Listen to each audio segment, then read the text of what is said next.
Every day, somewhere in the world, someone crosses a border to escape justice. And when they do, there's one organization that follows them wherever they run: Interpol.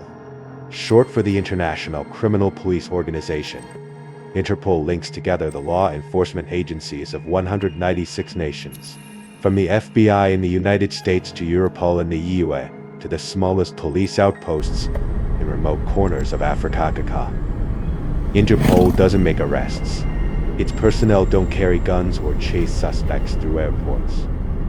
Instead, the organization acts as a global nerve center, sharing intelligence, tracking movements, and issuing alerts that can make a fugitive visible in places they thought they had disappeared.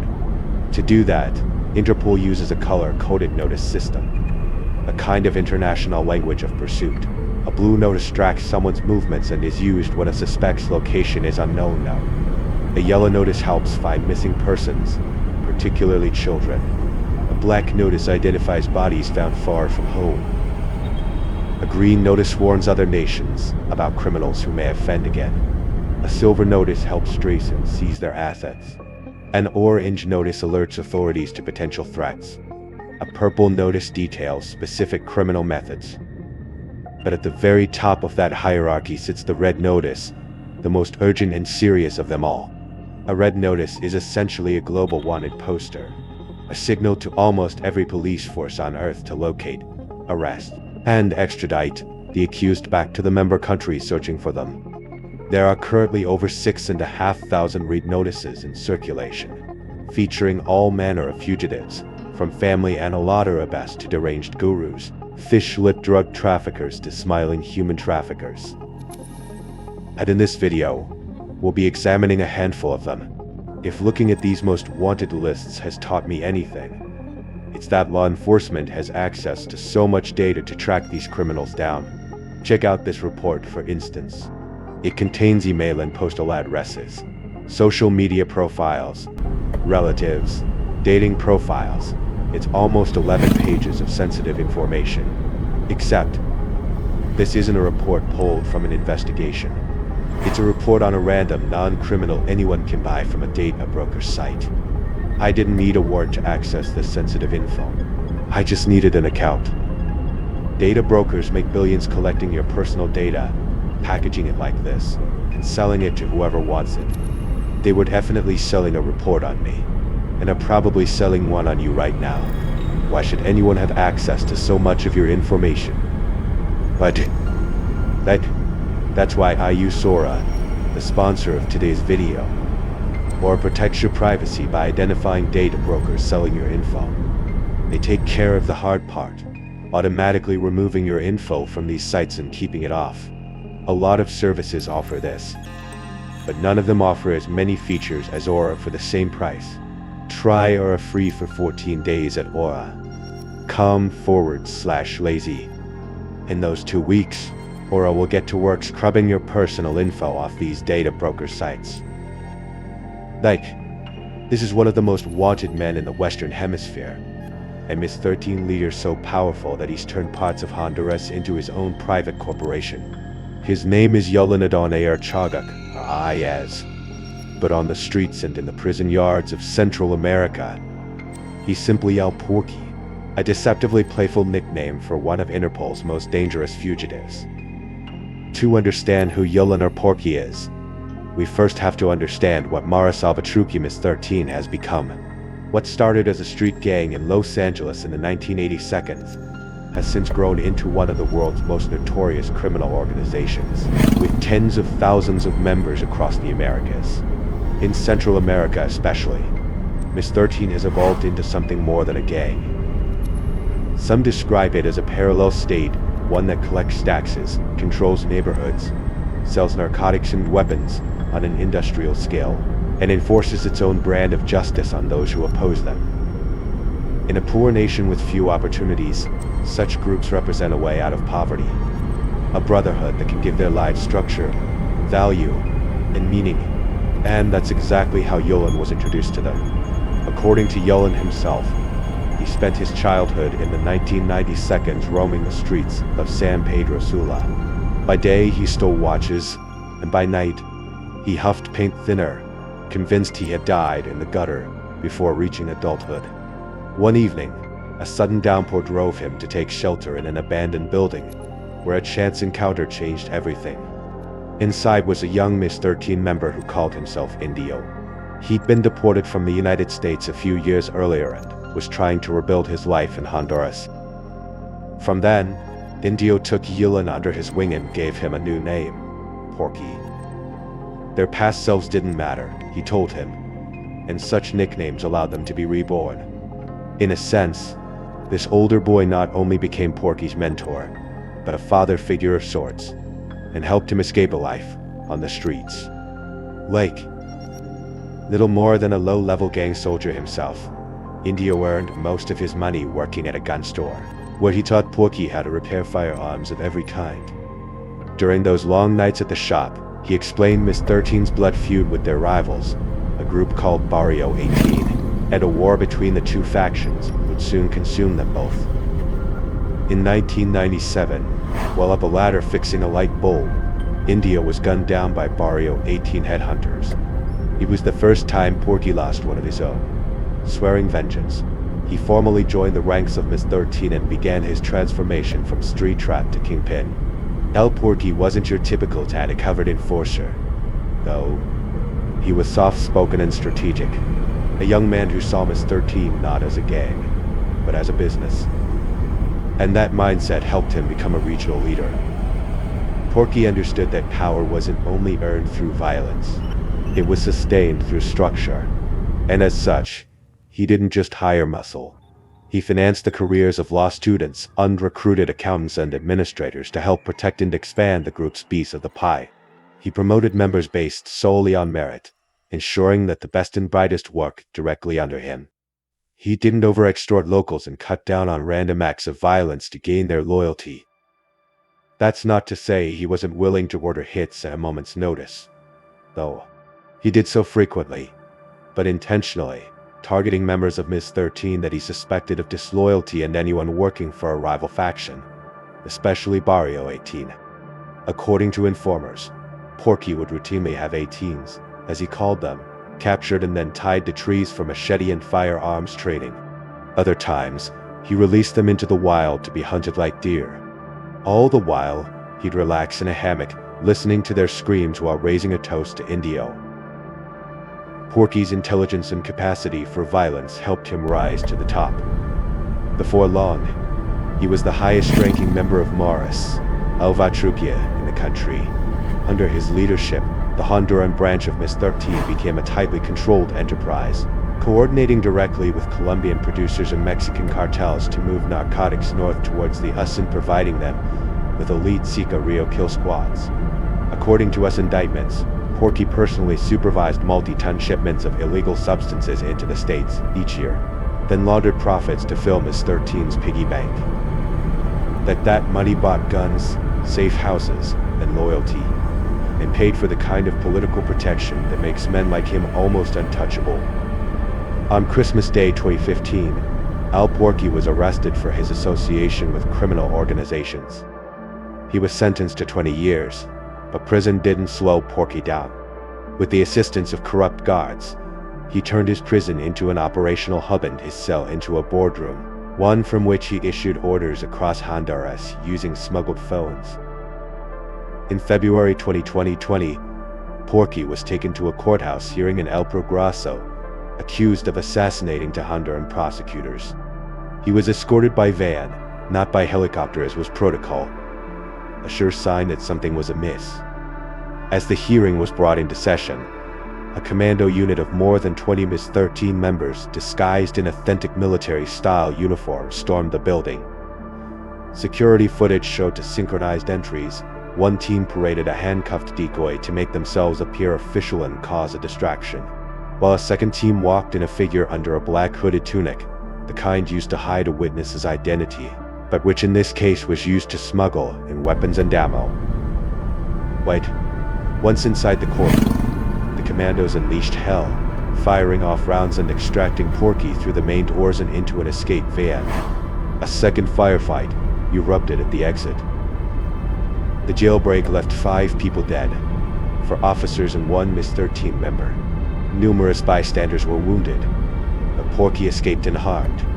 Later, witnesses reported that real police officers had even helped coordinate traffic stops to clear his escape route, exposing just how far the crime lord's influence stretched.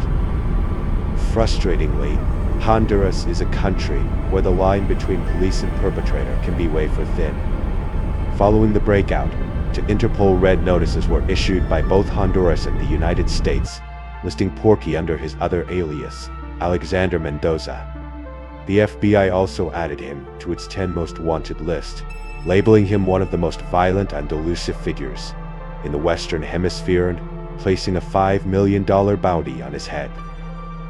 But recapturing Porky has proven to be nearly impossible, and that may be because he has powerful friends.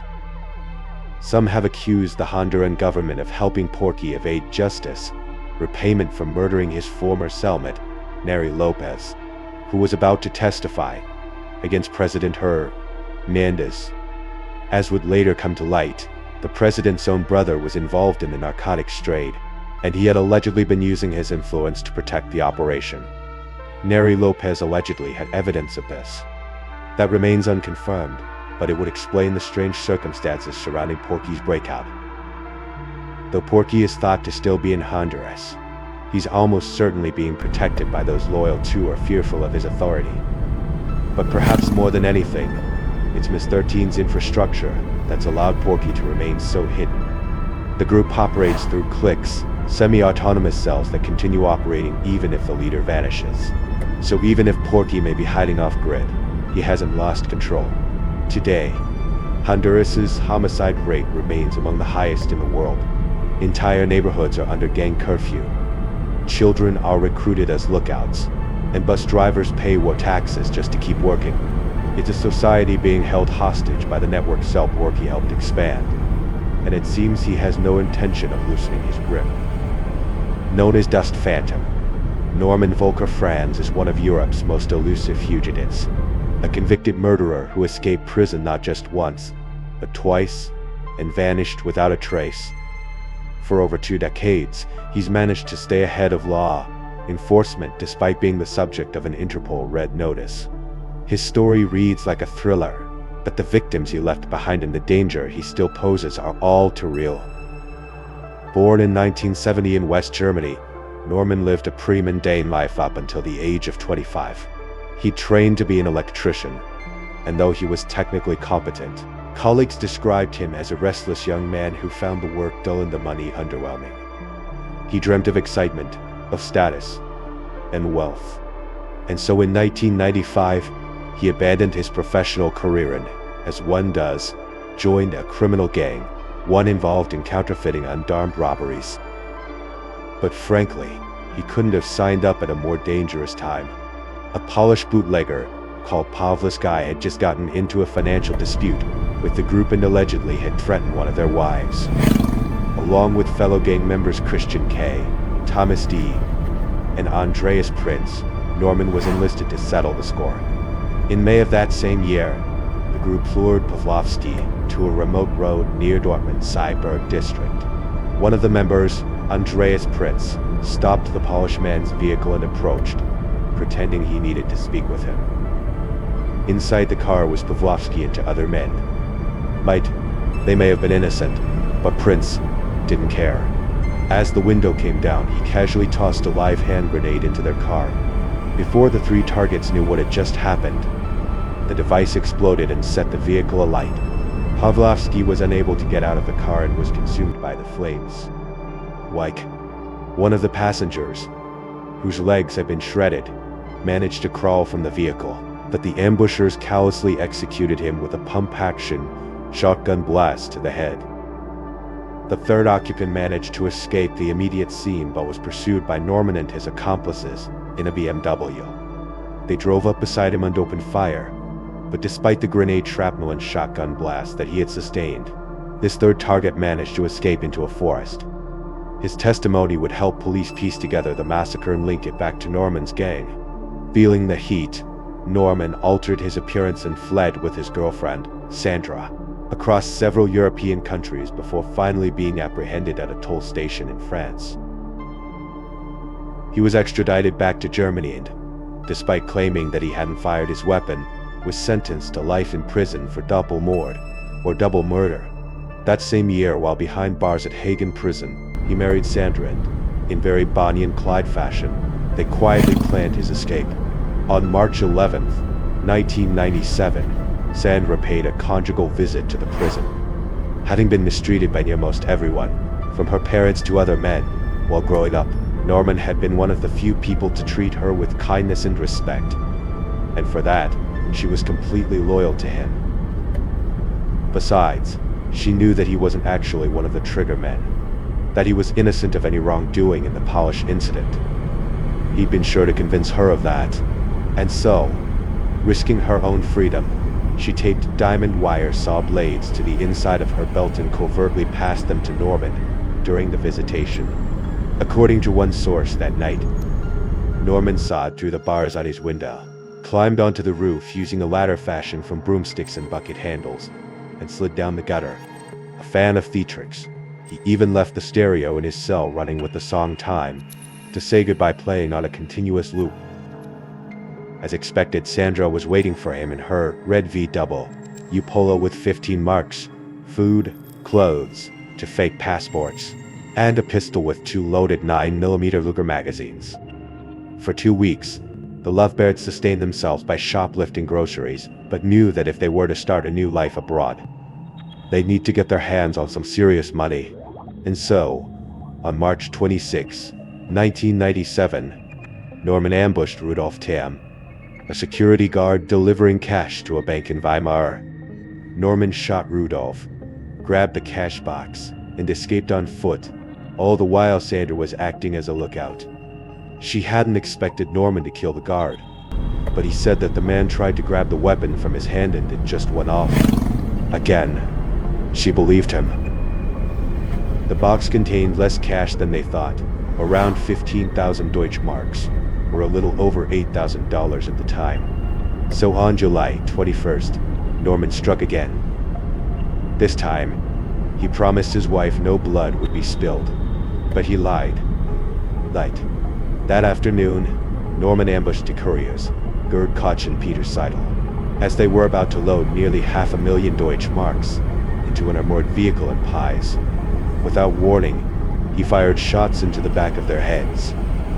Hearing the blasts, Sandra ran over and found Norman standing over their bodies with a crazed look on his face, a distorted expression she had never seen him make before that night. They grabbed a money chest each and made for their vehicle, but their relationship was never the same after that night. On October 24th, 1998, German investigators tracked the couple down in Albufeira, Portugal, where they were living with their newborn son.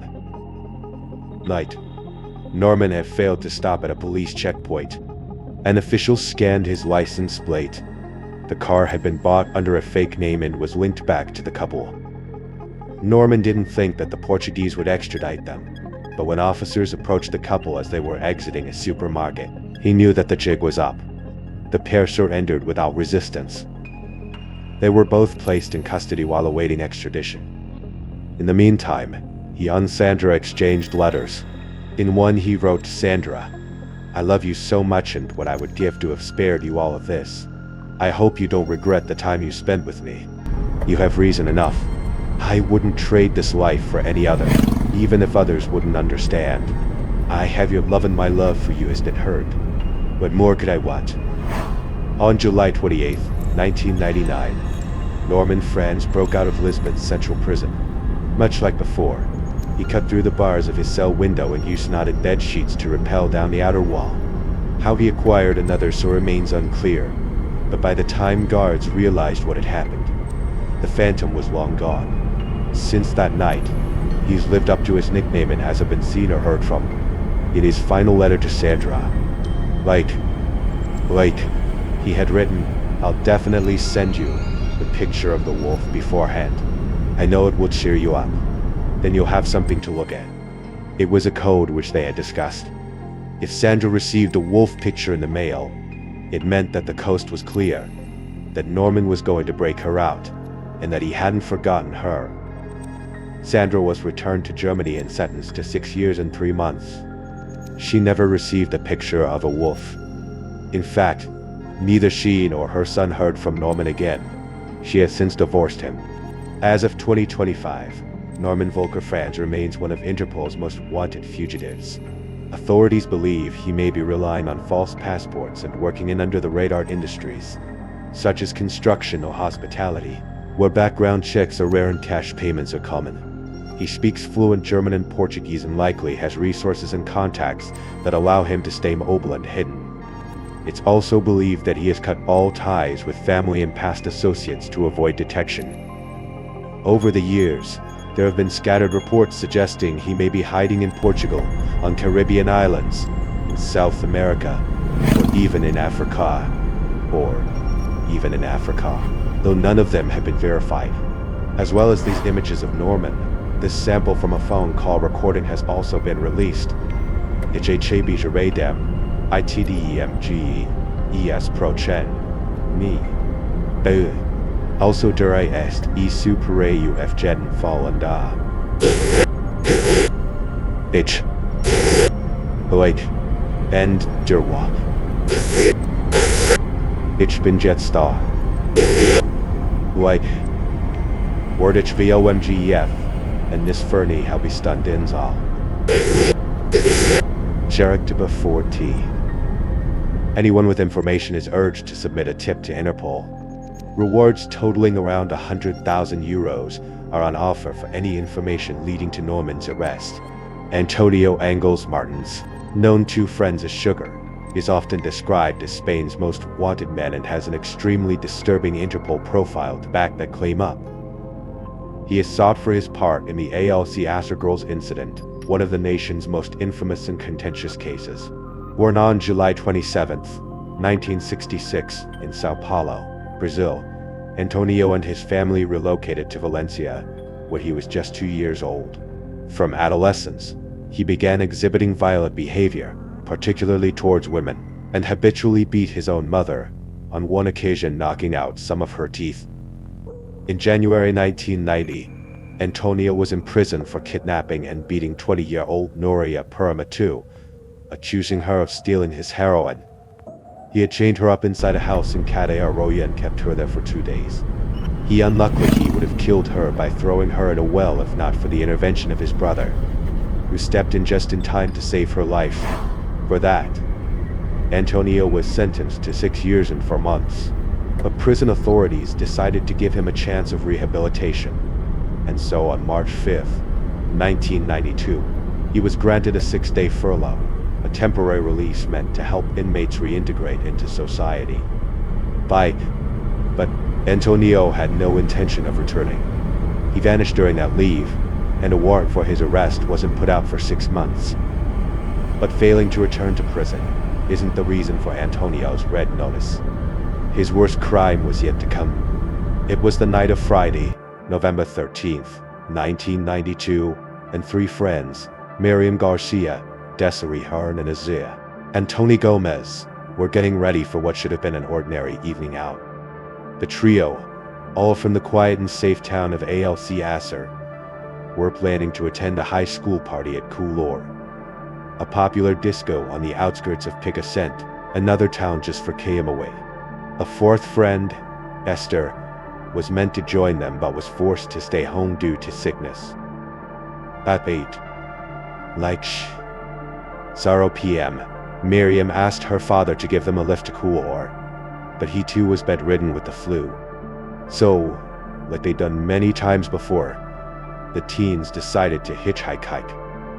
An acquaintance happened to spot them and gave them a ride to a petrol station near Picassent. From there, witnesses recorded seeing the trio climb into the back of another vehicle, this time a white sedan occupied by at least 2 males. Though maybe it was 3, maybe 4. Their accounts were shaky. What is certain is that Miriam, Tony, and Desiree didn't make it home that night. After stepping into that white car, they were never seen alive again. The ALC Asser girls were reported missing the following day, though the official search for them didn't begin until a few days later and wasn't without incident. While scouring the ravines of Picassent, 2 civil protection volunteers were run over by an all-terrain vehicle, killing one of them, instantly setting back the investigation. Hoping that the girls were still alive, the authorities considered whether they had run away or been trafficked to northern Africa. The search stretched on for 2.5 long months until, on January 27, 1993, the grim truth surfaced. Heavy rain had softened the soil of La Romana, a difficult-to-access ravine near the Tuas Reservoir, 25 km from where the young women were last seen alive. 2 beekeepers were tending to their hives when they noticed a patch of disturbed ground with a shiny object sticking out of it. It was a Mickey Mouse watch, and as one of them knelt down to examine it, he realized it was still attached to a human arm. Law enforcement and news reporters descended on the scene.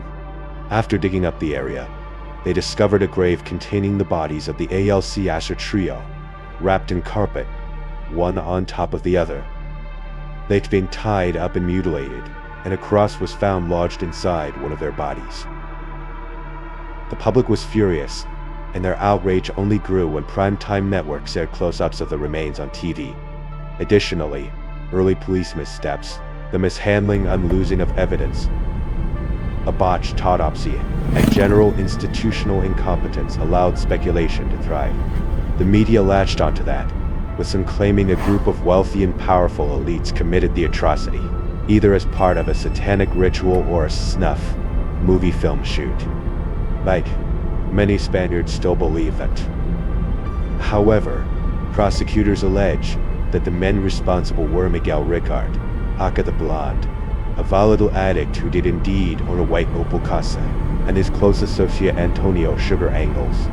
During the forensic sweep that followed, investigators recovered a large array of objects in and around the ditch, including a 9mm shell casing, a glove belonging to Miguel Ricard, and a torn-up medical slip bearing the name Enrique Angles, Antonio's intellectually disabled brother. Antonio often assumed his brother's identity and at one point aimed a gun at his head, telling him that he would pull the trigger if he ever snitched Ed. Given his past convictions, the authorities knew which Angles brother they were actually searching for. The civil guard went to the Angles family home to investigate and, as luck would have it, Miguel Ricard just so happened to be there too. He was arrested on the spot, but Antonio managed to escape through a bedroom window, taking with him several fake IDs.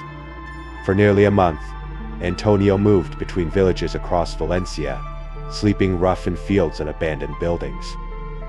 Eventually, he resurfaced in Minglanilla, where he hijacked a car at gunpoint. That was the last confirmed sighting of him in Spain. As Miguel would later testify, on that fateful Friday the 13th, he and Antonio picked up Miriam, Desi, and Tony and offered them a ride to Cool. After driving by the venue, Antonio pulled out a handgun.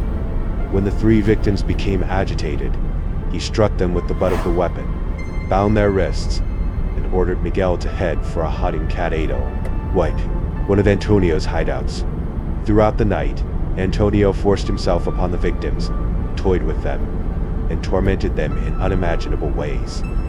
He allegedly forced Miguel to join in or else he would, quote, send him to hell. Later, the men went into town to buy food and drinks, leaving the victims restrained. They returned and slept in the hut. The next afternoon, Antonio forced the girls into a pre-dug pit and gunned them down. According to Miguel, he was an unwilling participant and had been brought along as a scapegoat. By March 1993, Antonio had made it to Lisbon, where witnesses identified him by his distinctive tattoos, one of a Chinese woman with a parasol, another of the Reaper holding a scythe, and ironically, simply the phrase mother's love. A collaborator of his later said that Antonio stole his passport and was planning to flee to Brazil from Lisbon's main port. It's believed that he boarded the ship City of Plymouth as a stowaway. Crew members discovered a man identical to Antonio hiding aboard and kept him in a room under lock and key. However, when the ship docked in Dublin, they found that the room was empty. The man had seemingly escaped into the freezing Atlantic Ocean through the porthole. A lifebelt was discovered floating in Dublin's harbor. Though some think this man drowned or succumbed to hypothermia, His body never washed ashore, and a former port worker claimed that he had seen a man slip off the city of Plymouth and vanish into the darkness mere moments before Irish authorities boarded, like, the vessel to question him. If this was Antonio, he may have snuck onto another ship, perhaps one bound for South America. Since then, law enforcement have conducted searches in Uruguay, Mexico, Argentina, the Dominican Republic, and his birth country, Brazil. But Antonio Angles has yet to be found. Thing is, not everyone believes the official narrative. Many still say that this whole case was a cover-up, that Antonio was selected as the fall guy, and that he was permanently silenced to protect an international cabal of VIPs. According to reports, 15 hairs were found on the bodies of Miriam, Desiree, and Tony, and of the 12 that were actually tested, none of them matched with Antonio or Miguel. That being said, it is possible that they came from unprofessional investigators, coroners, or anyone else who looked over the remains. The Spanish forums remain awash with speculation. I think much of it has been fanned by years of sensationalist reporting, and personally, I don't subscribe to any of the alternative theories. Neither does Interpol. The organization still lists the prime suspect, Antonio Angles Martins, as alive. A millonaria recompensa, a €1 million level reward, is being offered by Spanish authorities for information leading to his arrest. But the clock is ticking. In Spain, even major crimes can become legally unprosecutable after a fixed period. Judicial sources have reported that criminal responsibility for the Alcácer case will expire in December 2029. But what of the suspect that was caught, Miguel Ricard? Well, he would later claim that other men were involved in the murders. One of them was Antonio's brother, 16-year-old Mauricio Angles, and the other was a man referred to only as El Nano. Strands of Mauricio's hair were allegedly found at the crime scene, as was DNA belonging to another brother, Roberto Angles, but it was never proven that either of them were there on the night of the incident. Later, Miguel changed his testimony, saying he only confessed to his role in the crime after being tortured by interrogators. A medical examination of his body showed no injuries. In September 1997, following a 3-month trial, Miguel Ricard was convicted for his part in the murders and sentenced to 170 years in prison to years in prison. He was released after 20 and was last seen in Madrid trying to buy illicit substances. Eloisa Borba Goncalves, the Black Widow. Eloisa Borba Goncalves is a Brazilian serial killer accused of marrying, deceiving, and slaying a string of wealthy men for financial gain. Because of her modus operandi, she's commonly referred to by her nickname, A Viuva Negra, the Black Widow. Because she's maintained multiple identities throughout her life, large parts of Eloisa's background are difficult to verify. What is clear is that she was born in Porto Alegre on March 13, 1950. Growing up, friends described her as intelligent and charismatic, albeit manipulative. And though she didn't conform to Brazil's conventional beauty standards, most agreed that she radiated a certain innocence that men found magnetic.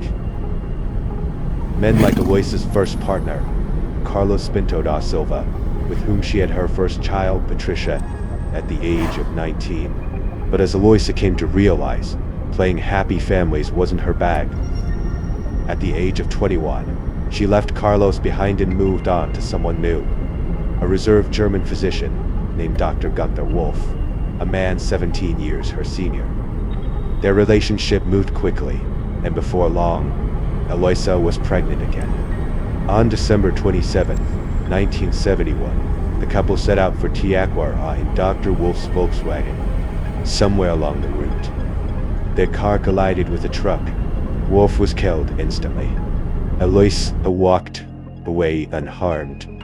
Months later, she gave birth to a daughter, Victoria, and as the mother of Dr. Wolf's child, inherited his property in Porto Alegre. It's unknown what exactly caused the crash: speeding, a lapse in concentration, a sharp grab of the wheel. But whether it was a tragic accident or not, That inheritance seems to have taught Aloysia a morbid lesson, that a dead lover could be worth more than a living one. After that, Aloysia returned to Carlos and became pregnant yet again. This time she had a son, Carlos Jr. In December 1977, the family took a Christmas holiday to Salvador and stayed at the Hotel Andina. Terrifyingly, as they exited the hotel on the 27th, they were ambushed by robbers and Carlos was shot 5 times in the chest. He barely escaped with his life and, while speaking with officers, accused Aloysia of orchestrating the attack. However, he quickly withdrew his statement for reasons unknown. Having gone through law school, Aloysia knew how to play the legal system and convince detectives to drop their investigation. After splitting from Carlos, Aloysia bounced between Sao Paulo, Rio de Janeiro, Goiás, and Brasilia, committing fraud in every city. She issued bad checks to airlines and withdrew social security benefits using stolen identities. This came back to bite her in the early 1982 when she was arrested for signing documents under a false name. Realizing that her scheme had failed, she devised a new plan, the Aloysia system. Step 1. Hatch. Aloysia would go through a metamorphosis of sorts, dropping the innocent doe-eyed act and reinventing herself as whoever she needed to be, a cultured backletter, a sympathetic widow, or an alluring temptress. Step 2. Entice. In hotel bars, upscale lounges, and even Catholic churches, she would cavort with affluent older gentlemen and introduce herself as her character. Step 3. Legally bind. Aloysia would romance and eventually marry her prey. Step 4. Oversee paperwork. She would then set up shared bank accounts and life insurance policies, manage property transfers, and have wills written up in her favor. Step 5. Incident. Inevitably, something terrible would happen to her new darling hubby. Step 6. Spend. Aloysia would use their fortune to dry her tears. Step 7. Do it all over again. First to the plate was Io Duke Soares, an insurance broker from Ipanema, with whom she had another child, Daniel. The couple married on May 13th, 1983, but their union was short-lived. While driving through Rio, their car was flagged down by another vehicle. Io stepped out of his car and, after asking what was up, was shot twice in the chest. Aloysia inherited 3 apartments in the south of Rio, a car, and a substantial amount of cash. She used it to purchase designer clothes and hats. In the late 1980s, Aloysia Bigamesly married 2 men at the same time. Military policeman Roberto de Souza Lopes and successful business owner Colonel Jorge Rivera. Using her old and new its, she managed to wed both men under different names and maintain both marriages by convincing Colonel Ribeiro that they should live separately in a modern arrangement. While juggling 2 husbands, Aloysia also began aiding Syrian millionaire Nicolas Sard. Amid these relationships, she became pregnant with a 5th child, Marcello. Each man assumed that he was the father. Later that year, on May 8th, Aloysia married Nicolau, and in November, divorced Roberto, ending one of her 3 overlapping marriages.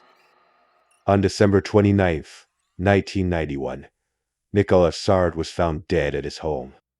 The official cause was recorded as heart failure, but coroners noted that he had a broken arm, which in his family's mind indicated that he had been forced to drink something. According to Nicolas' nephew, the police showed little interest in investigating the incident further, and Aloysia received a hefty inheritance of $5.5 million, as well as several properties which generated significant rental income. Around that same time, Aloysia's relationship with the colonel started to sour. Fearful that he may divorce her, she decided to take the initiative. In early 1992, she hired a hitman to break into her husband's office in Copacabana. The assailant bound and gagged the colonel with a plastic bag and nylon cords, and then struck him repeatedly in the face and head with a sledgehammer. The blows fractured his skull, killing him almost instantly. Aloysia was not only present at the scene but aided in the execution. She was questioned only once by detectives. Months later, a new victim became entangled in Aloysa's web, an elderly Lebanese businessman named Wag-I Murad, whom she married in late 1992.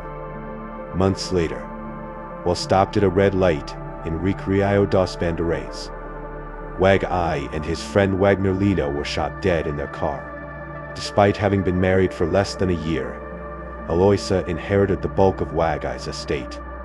By that point, the unlucky widow had amassed tens of millions of reais. Authorities failed to connect the glaringly obvious dots, but someone else had. Behind the scenes, Wag-I's son, Eli Murad, had begun his own investigation.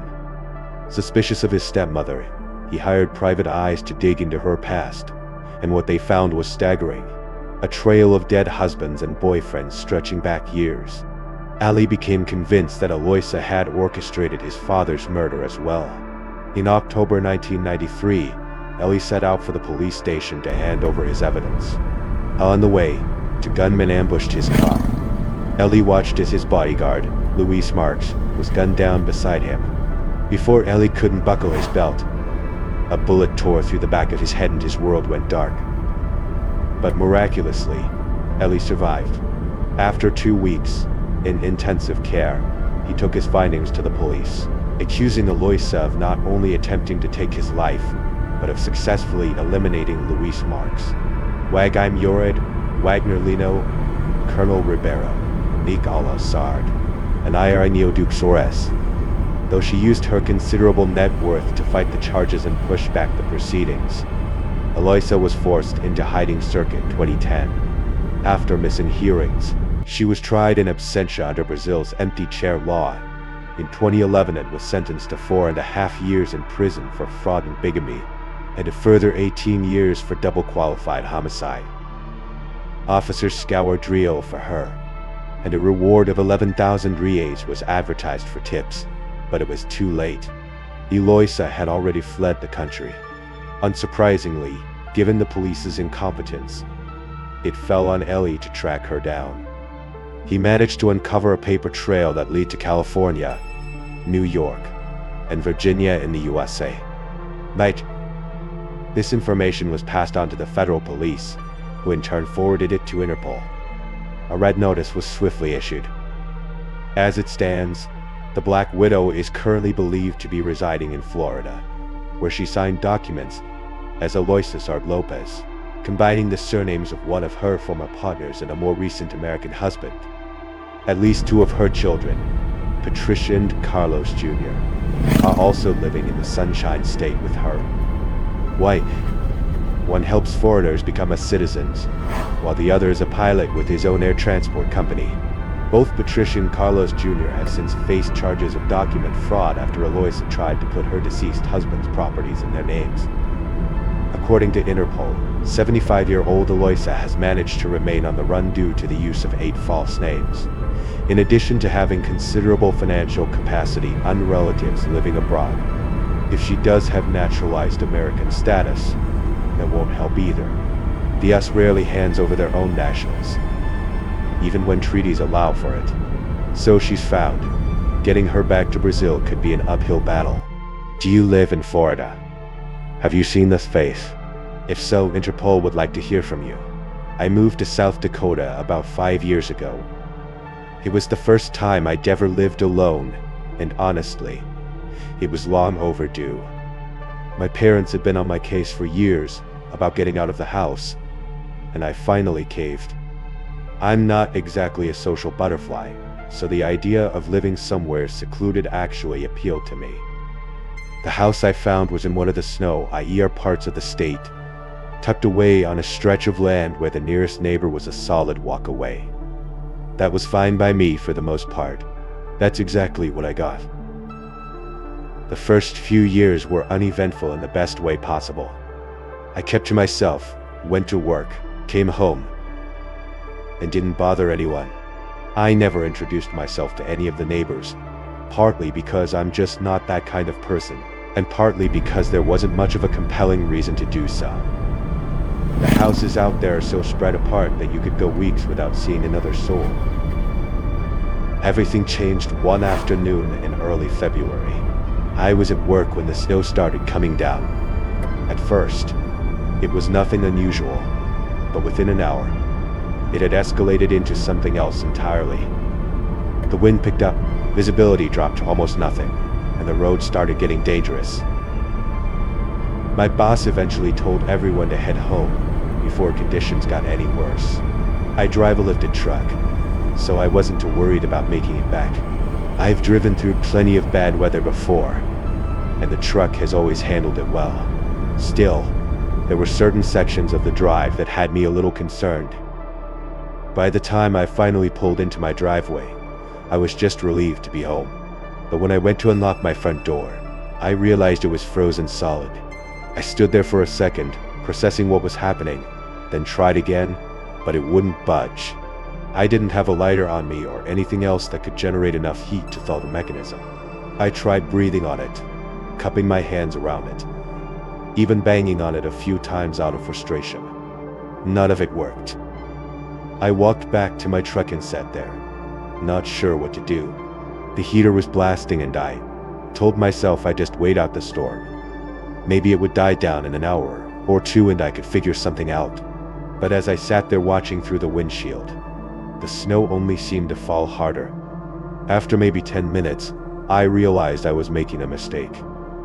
The longer I waited, the worse things were going to get.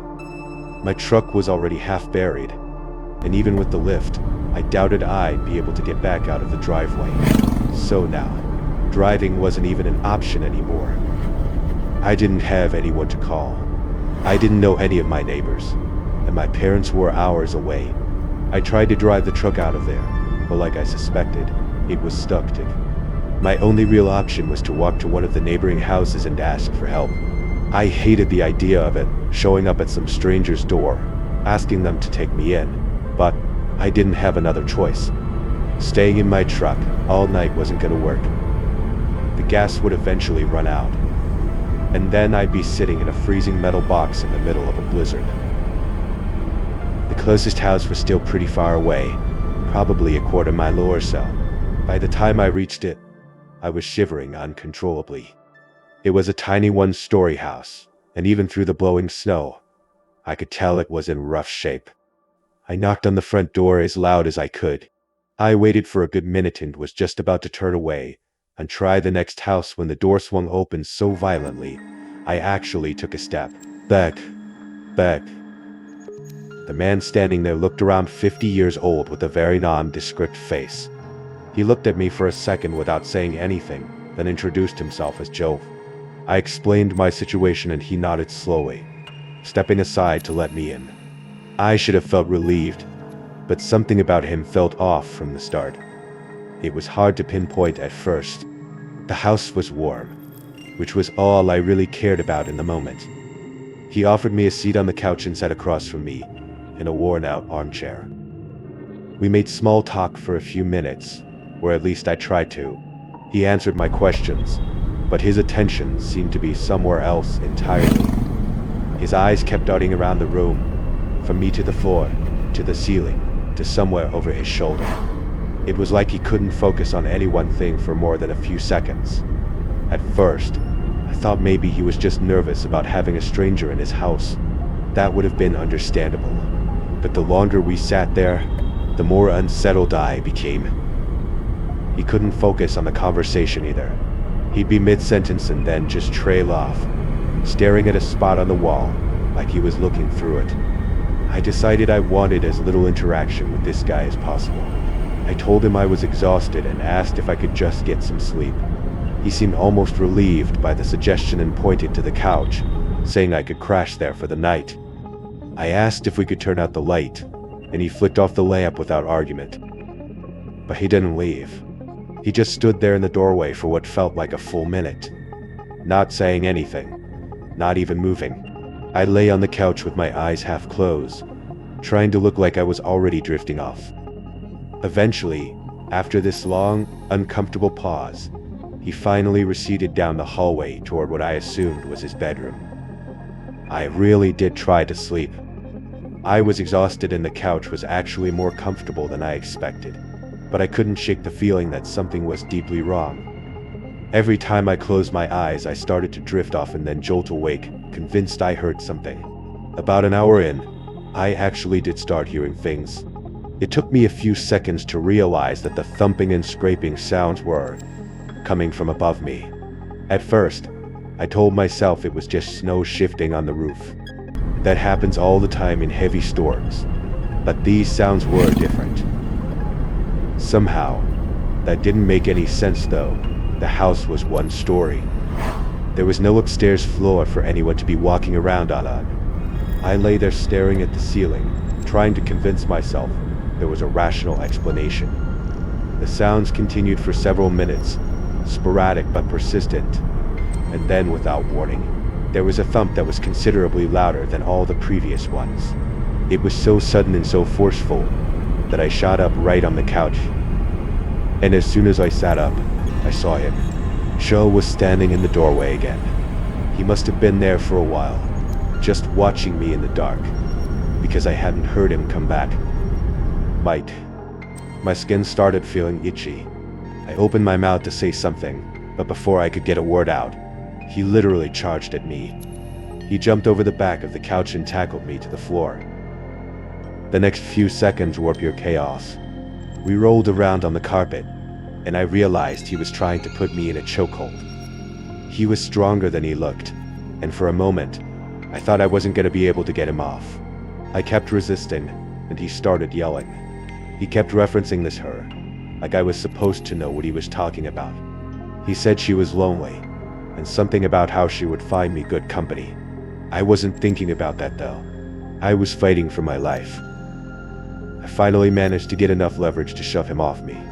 I scrambled to my feet, grabbed my coat, and ran for the front door. I didn't even put my coat on. I was too terrified to waste any more time. Behind me, I heard that crazy fuck scream something.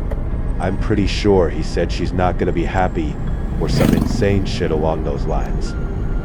I ran and didn't stop until I reached the next house. The family who answered the door were normal people, a husband and wife from the looks of it. They took one look at me and pulled me inside without asking questions. I slept on their couch that night. The next morning, I woke up to the wife, who introduced herself as Kathy. She was making everyone coffee. The three of us sat at the kitchen table, and I told them what happened. As soon as I described the house, the husband, whose name was Brandon, interrupted me. He asked if it was Joe. I said yes, and he just nodded like he wasn't surprised at all. He told me that Joe had been a problem in the area for years, but then he told me something that gave my skin that itchy feeling again. About a decade earlier, Joe's wife had disappeared.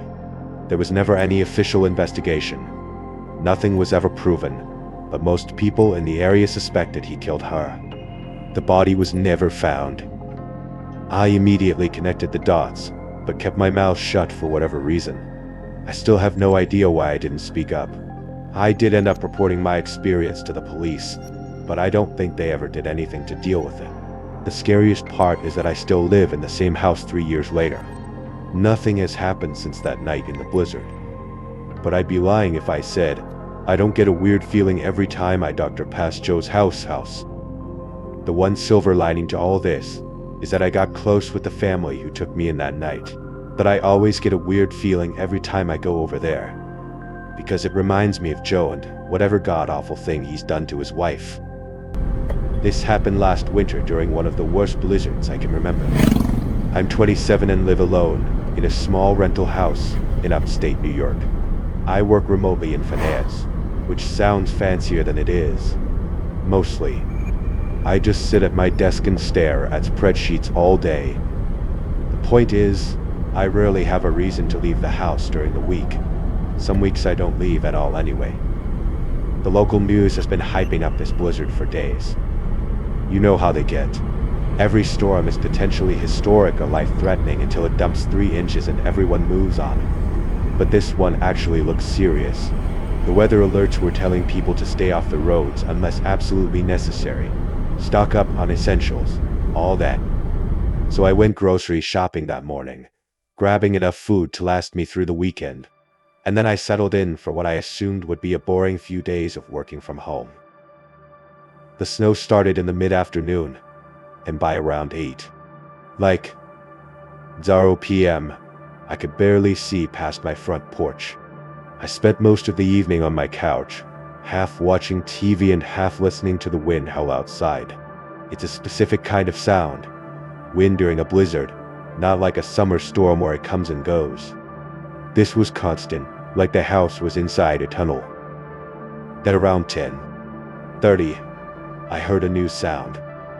It was kind of like a loud thud, followed by this dragging sound, sort of like something heavy being pulled across wood. I figured a tree branch had come down.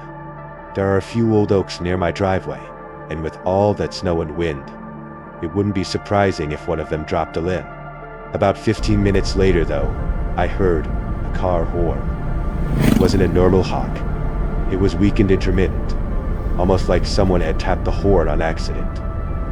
I went to my front window and looked out. There was a vehicle stopped near the end of my driveway. I could see its headlights cutting through the snow, but that was about it.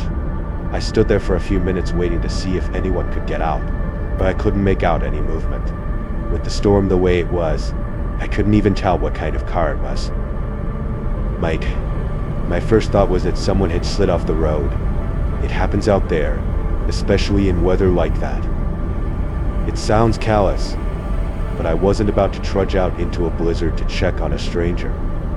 Not when I could barely see 10 feet in front of me. I went back to the couch and tried to focus on something else. At around 11, like 0, I heard knocking at my front door. I didn't open the door. Instead, I walked over and called out, asking who was there. A man's voice answered. He said his car was stuck and he needed to come inside to warm up and use a phone. His voice sounded strained, like he was out of breath. Part of me felt guilty. If this guy really had been walking through that storm, he probably was freezing. But another part of me still wasn't fully ready to just open my door to a stranger in the middle of the night. Instead of opening the door fully, I cracked it, making sure to keep the security chain locked. Like, the man on my porch was covered in snow, like to a laughable extent. It was caked on his jacket, his shoulders, his hair. He was shorter than me and he was visibly shivering. He said his phone had died and that he'd been walking for some time, trying to find a house with lights on. I was just about to open the door when I noticed his boots. I don't know what made me look down, but I did. And here's the thing, his boots were clean. Like, clean and dry too. If this guy had really been walking through a blizzard for any length of time, his boots should have been caked with snow and dice as well. Hell, mine get like that just walking to my car. I felt something cold settle in my stomach that had nothing to do with the weather. I told him again that I would call for help and make sure someone came for him. He asked me to be let in again, more firmly this time. I didn't respond. I just closed the door and locked it. I could hear him say something on the other side, but I was already walking to get my phone. I called 911 and explained the situation. While I was on the line with the operator, I heard footsteps move from my porch to the side of my house toward the back. The operator told me to stay inside and keep all the doors locked. She said police were being dispatched, but warned me that response times might be delayed because of the weather. I moved to a side window and peeked out, not wanting him to see me. The man was standing near the corner of my house, maybe 15 feet away. He wasn't moving. He was just standing there looking up at the windows. A few minutes later, I heard banging on my back door, like someone was trying to break through. The whole door was shaking in its frame. I grabbed a knife from the kitchen and retreated to my bedroom. I locked the door behind me and stood a few feet from the door. The banging stopped after maybe a minute. I don't know how long I stood there. It felt like hours, but was probably closer to 20 minutes. At some point, I heard the car horn again, the same one from earlier, but this time, it was one long, continuous honk. Light. Luckily, the police arrived shortly after that. They found a vehicle partially buried in a snowbank. but it was further down the road than where I'd seen the headlights. The engine was cold when they checked it, not warm like it would have been if someone had recently been driving it. Here's the part that still gets me. The officers told me there were no footprints leading from the vehicle to my house. Apparently, the snow was undisturbed between the car and my property. There were footsteps leading down my driveway and around my house, but they stopped at the driveway, like someone had been driving a separate car. The police searched the area but didn't find anyone. The next morning, after the storm had passed and the sun was out, I went outside to look around. To my horror, there were muddy handprints on the exterior of my bedroom window, which definitely hadn't been there when the police searched the property. It was like the person had come back after they had left, or had been hiding and never left in the first place. A few days later, I found out that another house about half a mile away had been broken into during the storm. The homeowner wasn't there at the time, so no one was hurt. But the strange part was that nothing was reported stolen. Whoever broke in didn't take anything. Why anyone would break into a house during a blizzard and not even steal anything is beyond me. It's almost like whoever did wasn't trying to rob the place, but do something else. I know the whole incident doesn't sound that scary, but I can't help but feel like whoever was trying to get into my house, probably the same person that broke into the other house, was there to do something sinister. I'm just glad I didn't open my door. This happened several years ago now. I've told maybe 3 people about it: my wife, my brother, and one close friend who I knew wouldn't think I was losing my mind. I'm telling it here because I still don't have an explanation, and at this point, I've accepted that I probably never will. I'm Third Eye Fur and I live in British Columbia. For most of my 20 seconds, I was a professional skier, alpine racing mostly. I competed nationally for about 6 years before my body started telling me it was time to stop. Nothing dramatic, like a career-ending injury or anything. Just the accumulation of wear and tear that happens when you've been throwing yourself down mountains since you were a kid. I stepped away from competition when I was 26, which felt like the right call at the time and still does. But retiring from competitive skiing doesn't mean you stop skiing. If anything, it freed me up to do the kind of skiing I actually loved, backcountry stuff, away from the resorts and crowds. I say all this not to brag, but to establish that I knew what I was doing out there. I was avalanche trained, certified in wilderness first aid, and familiar with every protocol you are supposed to follow when you're skiing alone in remote terrain. I'd done dozens of solo trips in the backcountry without incident. The plan that day was simple. I was going to hit a remote range a few hours north of where I lived, a spot I'd skied before, actually. The weather forecast was calling for light snowfall, maybe a few inches, but nothing that would prevent a trip. I checked the avalanche conditions the night before and again that morning. Everything looked manageable. I got to the mountain just after sunrise, strapped on my gear, and started skinning uphill. The snowfall started picking up while I was climbing, which wasn't unusual, but the wind had changed too. It was coming from a different direction than the forecast had predicted, and it was stronger than it should have been. Visibility was also dropping much faster than I was comfortable with. The smart move would have been to just turn around immediately, but I was already at the top of a line I'd been looking forward to all week. I told myself, just one run and then I call it early. I've replayed that decision 1,000 times since then, and before you say it, yes, I know it was stupid. I know experienced people die all the time in the backcountry because they make exactly the kind of call I made that day.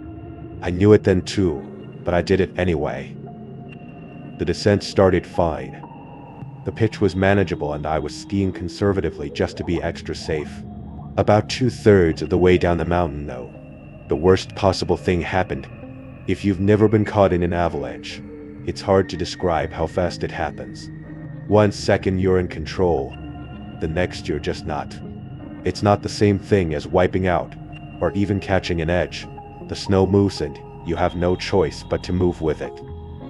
I got lucky. The avalanche wasn't big, Probably a class 2, which was enough to knock me off my skis but not enough to bury me. I tumbled maybe 30 or 40 yards before I slammed into something solid. Slammed? As an instant deceleration. I don't even know what it was. Rocks probably, or maybe a tree buried under the snowpack. But all I remember in that moment was the feeling in my left leg. I remember just lying there, trying to convince myself everything was alright. But it wasn't. My skis had released. That was good. That's what they were supposed to do. But one of them had tumbled further downhill and I had no idea where it ended up. I tried to stand and immediately collapsed. The pain in my leg was unimaginable. I can't even begin to describe it. I managed to get myself into a sitting position and took stock of the situation. The snow was still seemingly getting worse too, which meant I was likely in the opening moments of a blizzard. But the worst part was obviously my leg. I couldn't put much weight on it, which meant I couldn't ski out, even if I found my other ski. My options were limited. I had 3 choices, 2 of them were suicide, and the third wasn't much better. I could stay where I was and hope someone came looking for me. But only one person knew where I was that day, and he wouldn't have assumed something was wrong for at least a few hours. I could try to dig and wait out the storm, but I didn't have the supplies for an overnight and the temperature was dropping. Or I could start moving painfully and slowly to try and cover as much ground as possible before conditions got even worse. I chose to move. It's not like I had much of a choice. I secured what was left of my gear and started limping downhill, using the one pole that was miraculously still in my hand as a makeshift crutch. Every step sent pain shooting through my leg, but I had to keep moving. As for the snow, my prediction turned out to be correct. It only got worse, and at that point, it was falling so heavily that I could barely see. I was ignoring the pain in my leg, focusing on moving as fast as I could and wondering whether I was going to die out there, when I heard something behind me. At first, I thought the adrenaline was finally getting to my head and overwhelming my brain. That was genuinely my first thought, that I was becoming delirious in my final moments before passing out. But I turned around anyway, and what I saw confirmed that I was hallucinating. There was another skyer moving downhill toward me. I can't describe it, but seeing him emerging from the snow filled me with an emotion that has no word.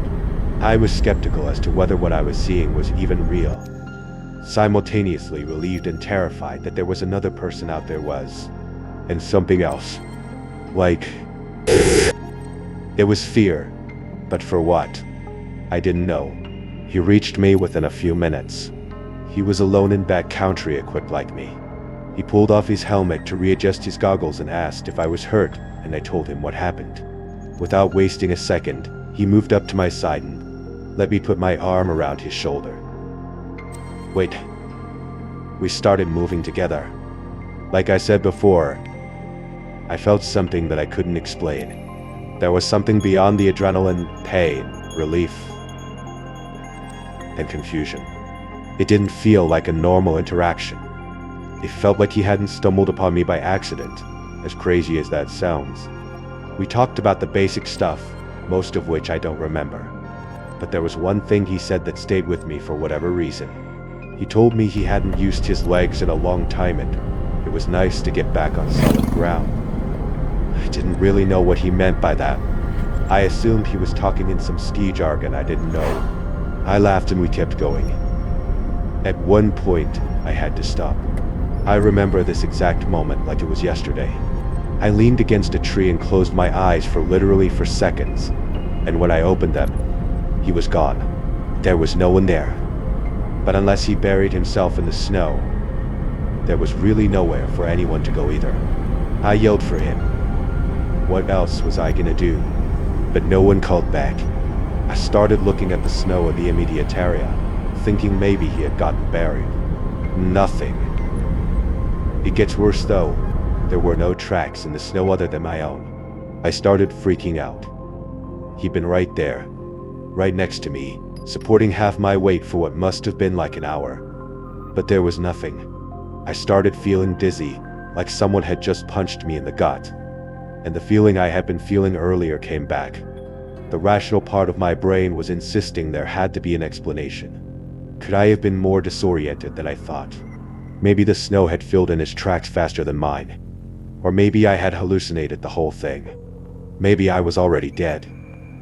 I didn't have time to figure it out. The storm wasn't gonna wait for me to process what had happened. I don't know how I made it back to my car. The last mile or so was such a blur, just pain and cold and the stubborn refusal to stop moving. But I did eventually make it. I drove myself to the hospital and finally got some good news. The doctor told me my leg was severely sprained but not broken. They told me I got incredibly lucky. Fast forward to a few days later, and I'm still recovering at home. But I can't stop thinking about one thing. That other skier. Where he'd come from. Where he'd gone. Where there hadn't been any tracks. I kept telling myself I'd figure it out eventually. But I think that was mostly wish casting. I was combing through some local skier-centric website. Something I do often. And that's when I stumbled upon something terrifying. It was a story about a fatal backcountry skiing incident. A man who'd been lost in a storm a few weeks prior. It had happened on the same mountain range, and authorities hadn't been able to find a body. The worst had been assumed. There were no photographs of the man on the article, and when I searched up his name, I didn't find any Facebook or Instagram profiles or anything of the nature. So I can't compare the man I saw on the mountain to the man in the article, but it's still a chilling coincidence nonetheless. I choose to believe the shock and hypothermia were causing me to hallucinate and my memory playing tricks on me. Maybe my brain constructed something to convince me that I wasn't alone on the mountain. But I remember his shoulder under my arm. I remember feeling him helping me down the mountain. There's no way I could have moved that fast by myself. I still ski, but I haven't gone alone since then. I still have no idea what helped me off that mountain.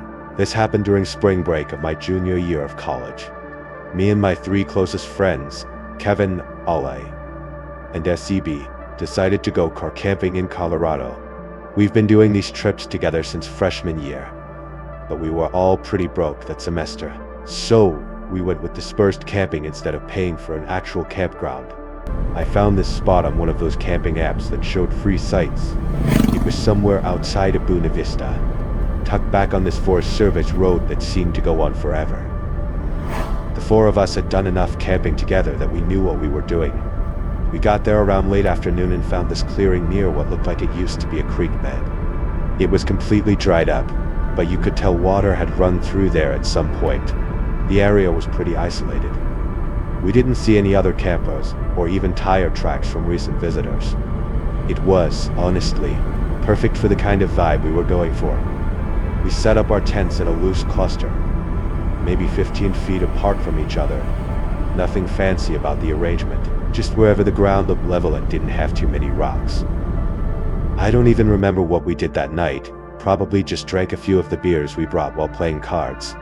We were all pretty tired from the drive, so we called it around 11. Wei-Chiao and went to our separate tents. I remember sleeping really heavily that night, which was weird for me to begin with, but especially during a camping trip. Usually, and this is when I'm sleeping on a comfortable bed in a climate-controlled room, I wake up multiple times from being cold or needing to pee, or whatever else. Point is, I'm a very light sleeper, and during a camping trip, forget it. I'm used to waking up at least 3 times. But that night, I felt completely knocked out, like I'd taken a sleeping pill or something. When I woke up the next morning, something felt off immediately. I unzipped my tent to get some fresh air and then I just froze. I noticed it immediately.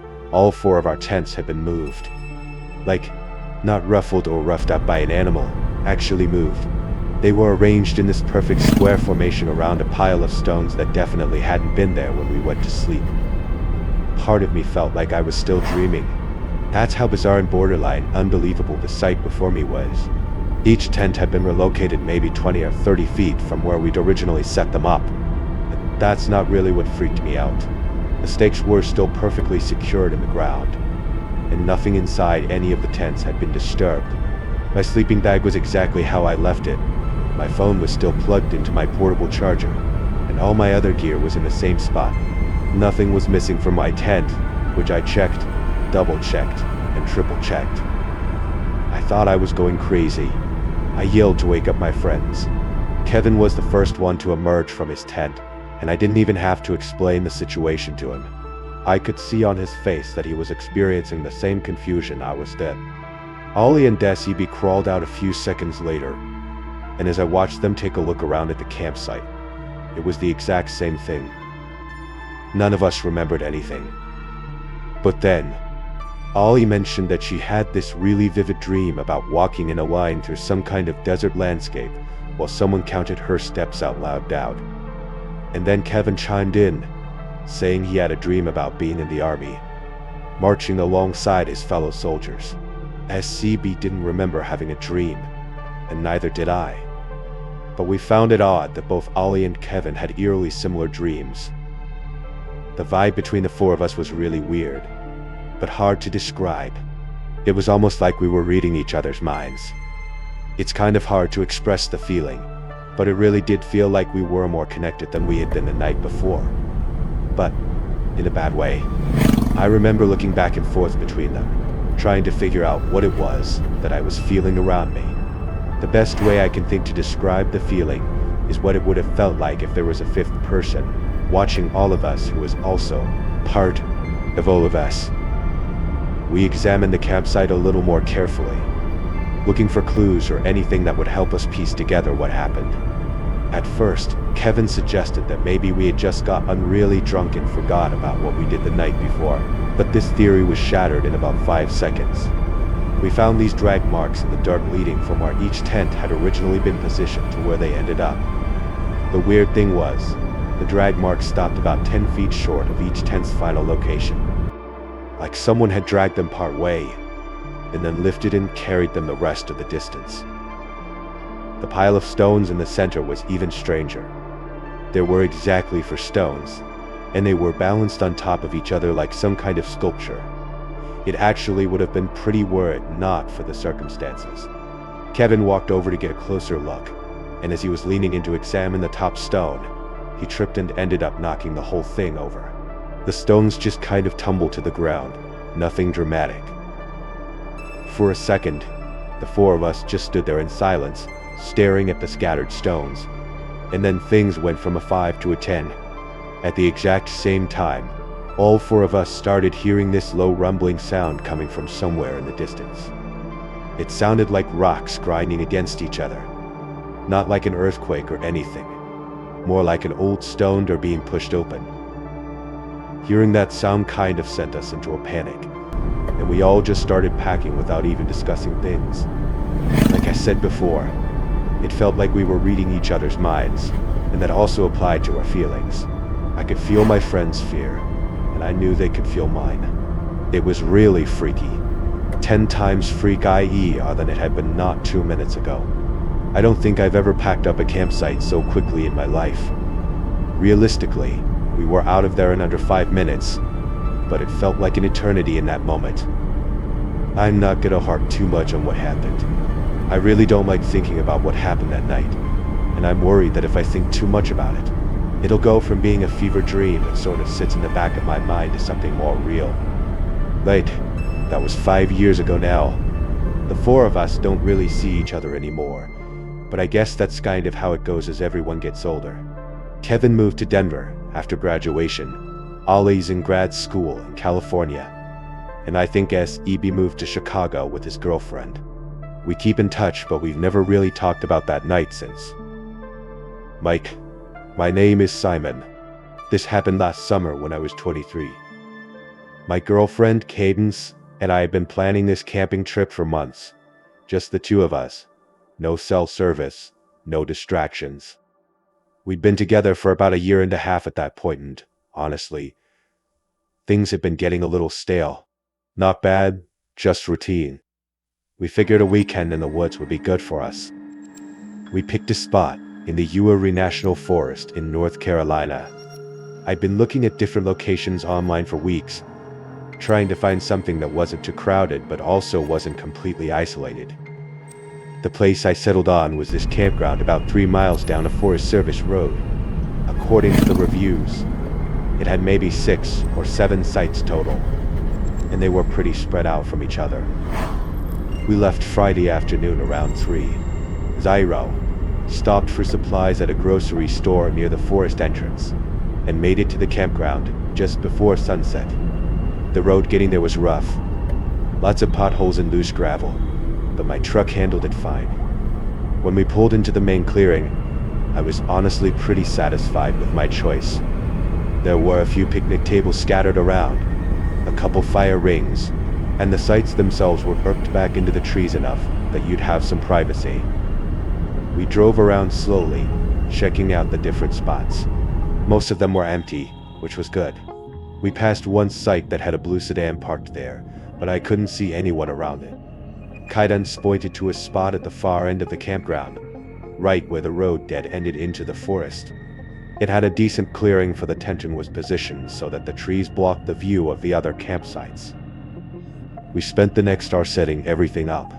Cadence is one of those people who's really particular about how things are arranged, so I mostly just followed her instructions. By the time we were done, it was starting to get dark. I got a fire going while Cadence made sandwiches, and for a while, everything felt exactly how it was supposed to. We were sitting there drinking beer, watching the flames, not really talking about anything important, just existing together, which I think was kind of the point. Around, like, Garzo, Cadence went to brush her teeth at the spigot near the picnic tables. I stayed by the fire, poking at it with a stick and finishing my beer. That's when I noticed someone standing at the edge of our site, just beyond where the light of the fire reached. I jumped a little, I'm not gonna lie, because I genuinely hadn't heard anyone walk up. The guy apologized for startling me and said he was camped over in the blue sedan and that he just wanted to introduce himself.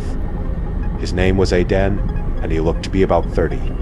He had this really intense way of maintaining eye contact that made me a little uncomfortable, but I obviously wasn't gonna say anything. Cadence walked back toward us, and I could tell from the way her hips were swaying that she was not pleased with the interruption. I then noticed her, turned, and said she picked a good spot, real secluded.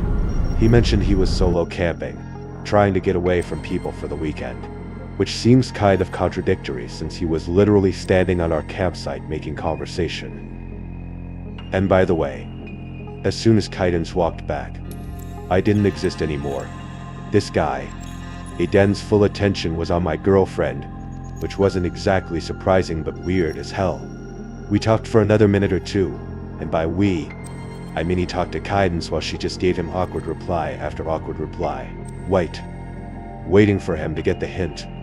Eventually, I butted in and told him we wanted to get some sleep because we were waking up early. And that got him to leave. As soon as he walked into the darkness, I noticed he didn't use a flashlight or anything, which I thought was a little odd. Cadence and I agreed about the weirdness of the whole thing and decided to try and forget about it.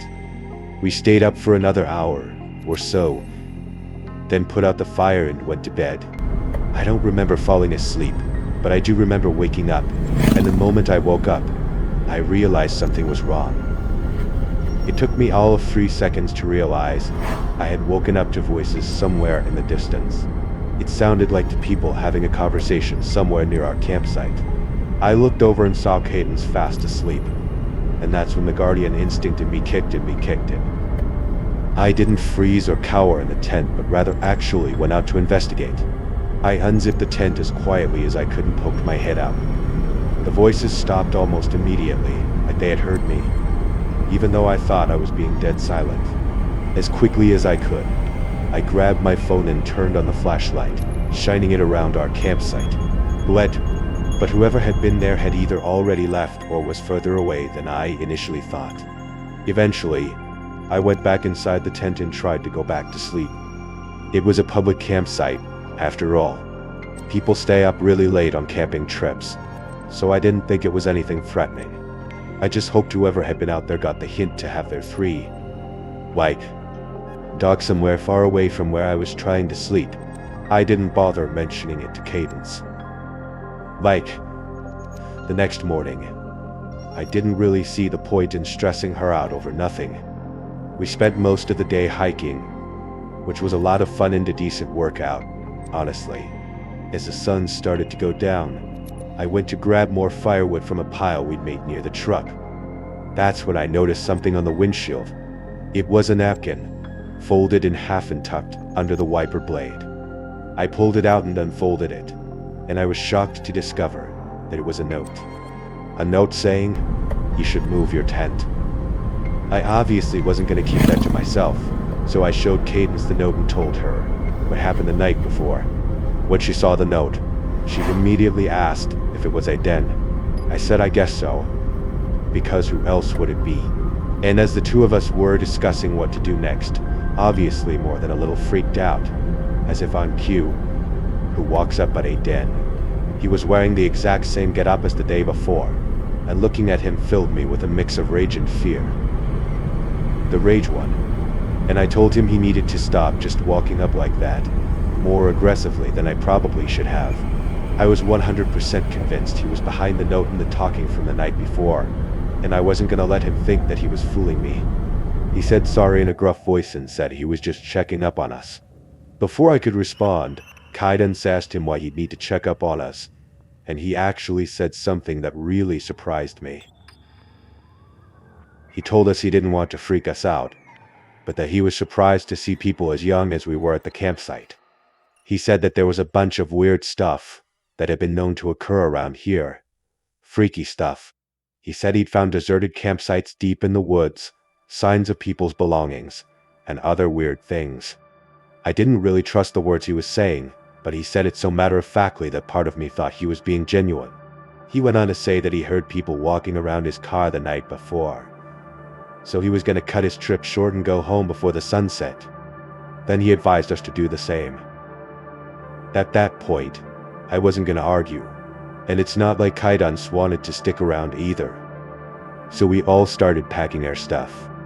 It was pretty stressful, being as the sun was already almost set to begin with. I could tell Cadence was starting to freak out because her hands were shaking as she was putting stuff in the car. And I tried my best to calm her down, but I wasn't feeling great about things either.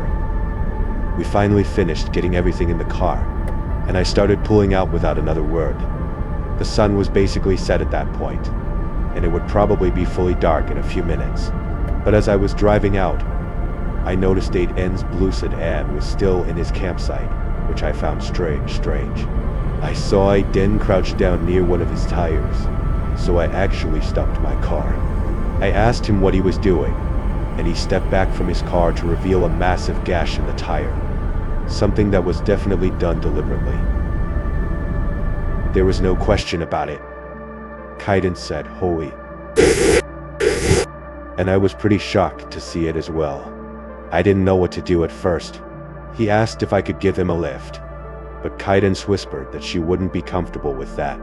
So I told him I couldn't, which led him to ask me if I would call the police for him as soon as I got service, and I told him I would. I pulled out of the campground and started down the dirt road. My headlights were on full blast. We were maybe 100 yards down the road when I glanced to my right and saw them.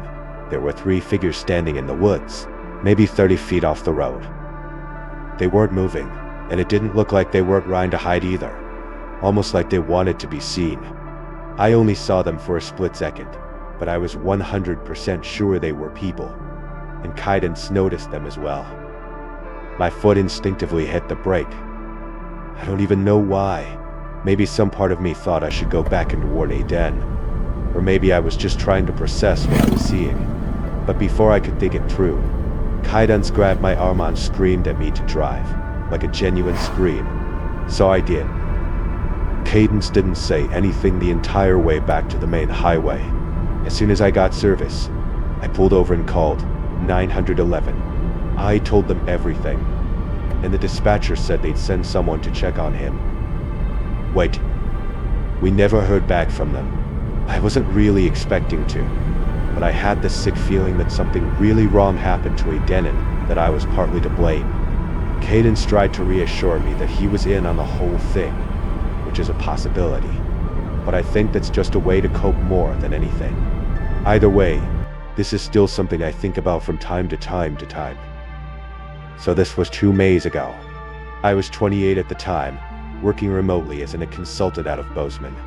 The job wasn't anything special, but it paid okay, and being able to work from anywhere in the world was a huge plus for me. Unfortunately, I was going through kind of a rough patch at the time. I had just gotten divorced about 3 months earlier, and I wasn't handling it well. Nothing I tried was working, and believe me, I tried everything. It seems a little foolish and naive looking back. At one point I was convinced I'd spend the rest of my life in misery unless I did something drastic, like go off the grid and spend a few weeks in the wilderness type drastic. So that's kind of what I did. Camping has always been a big part of my life, so trekking out in the wilderness all alone isn't actually as crazy as it sounds, at least for me. I'm actually a lifelong scout. Couldn't make Eagle quite in time, but the point is, I know my way around wilderness better than most. I've got my old man to thank for that. I didn't want to go anywhere where there'd be other people around though. That would have defeated the whole point. I needed to be alone. So I did what any reasonable person does at 2. Daru when they can't sleep, I went down the internet rabbit hole. Eventually, I found this old Montana backcountry camping fort that had a bunch of posts about some unofficial sites in the Helena Lewis and Clark National Forest. So right then and there, I made the decision. The next morning, I planned everything out. The only person I told where I was going was my brother, and I didn't even mention a specific spot to him, just a vague description of the general area. I had a bunch of PTO saved up, so missing a week or so of work wasn't the end of the world. If I'm remembering correctly, that was a Tuesday, so it must have been a Thursday by the time I had my truck fully loaded up. I had enough supplies to last me the full weekend, then some freeze-dried meals, water purification tablets, a first aid kit, and all the other essentials. And of course, my Remington 700. I'm not a gun nut or anything, but you don't go that deep into the Montana wilderness without protection from wildlife. The drive out there was about 4 hours from Bozeman. The first 3.5 were easy, highway to county road to Forest Service road. That last bit though, what a headache. My GPS kept trying to reroute me because the service road I needed wasn't in its system. After some painful backtracking and double checking the descriptions in some of those online posts, I found this overgrown trail that seemed to match up with what someone had written. Twice I had to stop to move branches and other debris that were blocking the path. My truck's a decent for X4, but I was starting to worry about getting stuck. I drove along the path until it was impossible to go any further, at which point I just shut my engine. I knew I'd have to reverse out of there when the time came to leave, but I had been prepared for that, so I wasn't too concerned. As soon as I stepped out of my truck, I was pretty confident I was in the right spot. But that far into the wilderness, there's not really a right spot, since everything's as remote as everything else. Either way, I was pleased. There was a clearing not too far from the cluster of trees I had parked in front of, and it looked like a perfect place to set up camp, except there was already a tent there. I noticed it almost immediately. It was this old, olive green tent that looked like it was from the 82nds. My first thought was that someone else had found those coordinates, but the tent looked like it had been there for years. There was actual mold growing on the seams, visible from 20 feet away kind of mold. I walked over out of curiosity. I probably shouldn't have, but whatever. I called out a friendly hello and waited. There was no response. The zipper was partly open, so I just unzipped it the rest of the way. And let me tell you, the smell in there was god-awful. It smelled like something had died inside. The stench was unbearable, but I was in too deep and was too curious to just walk away. I looked around the tent and saw an empty sleeping bag, some soup cans, and a little notebook. I withstood the nastiness just long enough to grab the notebook and reach my head back into the pure air. There wasn't anything else in the tent besides what I already mentioned, so I didn't see the need to keep investigating. But something was making that smell, which I didn't really understand.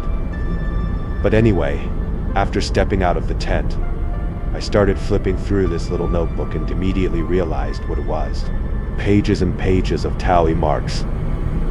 There must have been hundreds of them in there, all in groups of 7. The last page had 42 groups, which is over 8 months.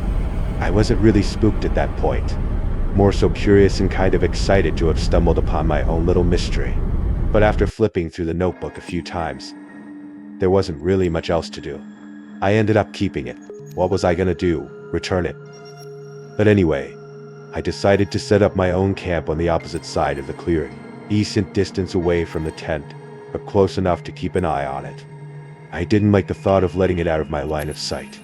As I settled into the spot and acclimated myself with my surroundings, I realized there were no signs that anyone had actually camped here before.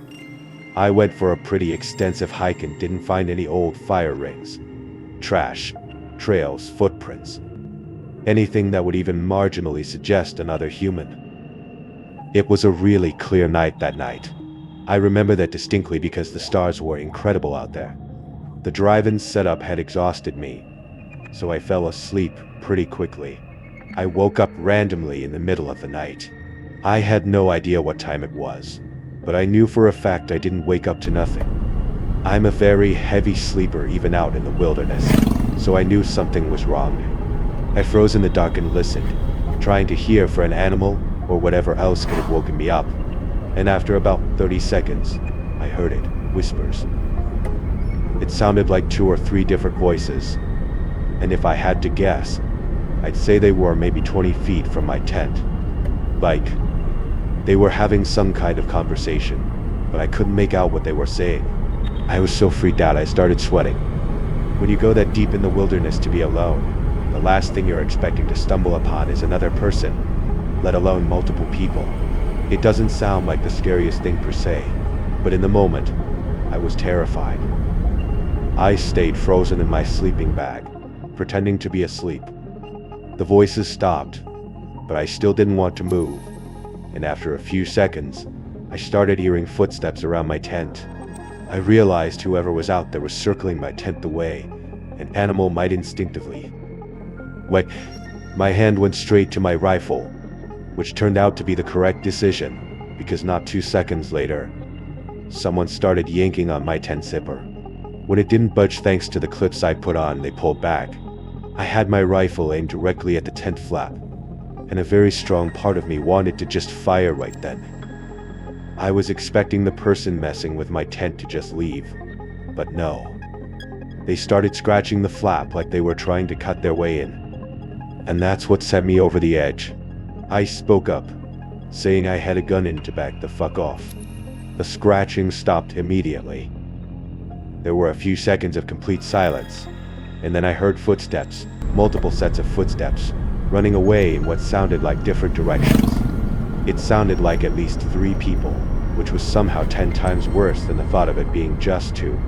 They didn't all run the same way, which struck me as strange. I didn't sleep much that night, but I felt very safe with my rifle by my side. As soon as the sun rose, I unzipped my tent and stepped outside, making a big show of brandishing my rifle. I immediately looked over at where the old, moldy tent had been. It was gone. I walked over to the spot where I knew it had been. There was no ground depression, no stake holes, nothing. The grass wasn't even flattened. But I knew for a fact there had been a tent there. I had stared at it for hours the previous day. What I did find were footprints, bare human footprints all around my campsite in a rough circle about 20 feet out. There were tons of them, and they were different sizes, which confirmed to me that there had been more than just people out there. Some of them were also really deep, like whoever made them had been standing there for a long time. One set of prints led over to a big pine tree at the edge of the clearing. I walked over and that's when I saw them. Fresh cuts in the bark. I knew what they were. Tally marks. 7 groups of 7 in the start of an 8th group, just like the notebook. I just kind of stood there trying to make sense of it. The notebook had been counting something for over 8 months, and now there were fresh marks on this tree right next to my campsite. I didn't want to think about what that meant. It gets much worse though, because as I was backing away from the tree, I noticed something else. It was, and still is, the most disgusting thing I've ever seen. There was a dead squirrel hanging from a low branch a few feet away, tied up with what looked like a fishing line. I'm not squeamish about dead animals, I'm a hunter, for Christ's sake, but something about the way it was positioned made me want to puke. I didn't really need any more of an indication. I immediately ran back to my campsite and started packing my stuff as fast as I could. I'll admit that my hands were actually shaking while I took down my sight, and I was having trouble focusing on the task at hand without looking over my shoulder every few seconds. After what felt like forever, I finally finished packing everything and started jogging towards my truck. I threw everything in, jumped in the truck, and started backing out. Part of me thought my tires were gonna be slashed or something else, but thankfully my truck was untouched. The path was narrow and backing out was even harder than pulling in, so the ordeal was torture. It was hell, but I made it, and I don't think I was followed. By the time I made it back home, I decided I wouldn't even bother calling anyone. I did not think there was a point. Like, realistically, what would I even report? It's not like anyone would go that far into the woods to investigate. The thing that freaks me out the most is the sight of that squirrel. No one does that unless they're trying to send a message or threat. I honestly don't know what would have happened if I stayed another night, or if I hadn't been armed. On February 6, 2014, a team of Finnish cavers visited Norway to go cave diving through Pluré Cave.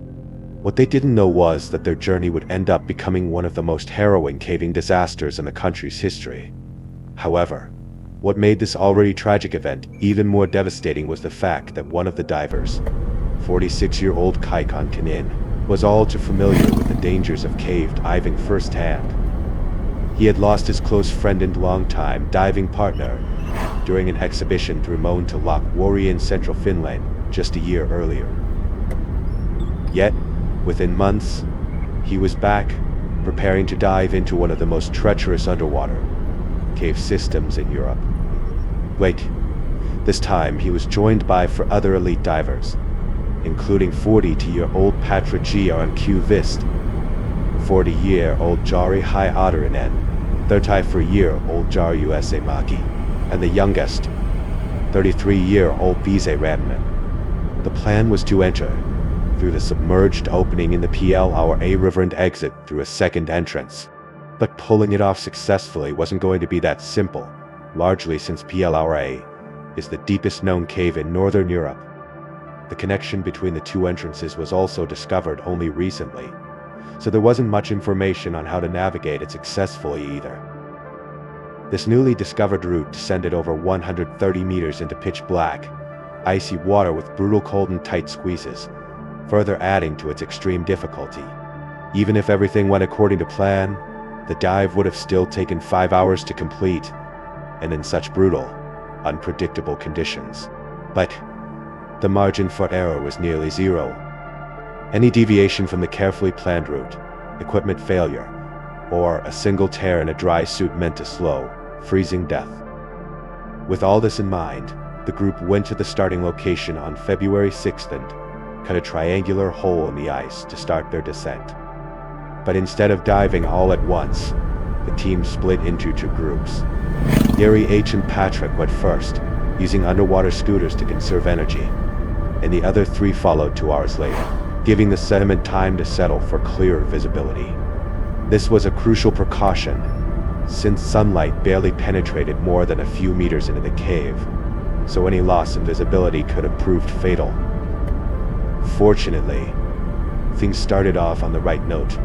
After descending 30 meters over the first 500 meters, the divers eventually reached a partially flooded, air-filled chamber that was over 250 meters long, giving them a brief resting point before the steep and challenging descent ahead.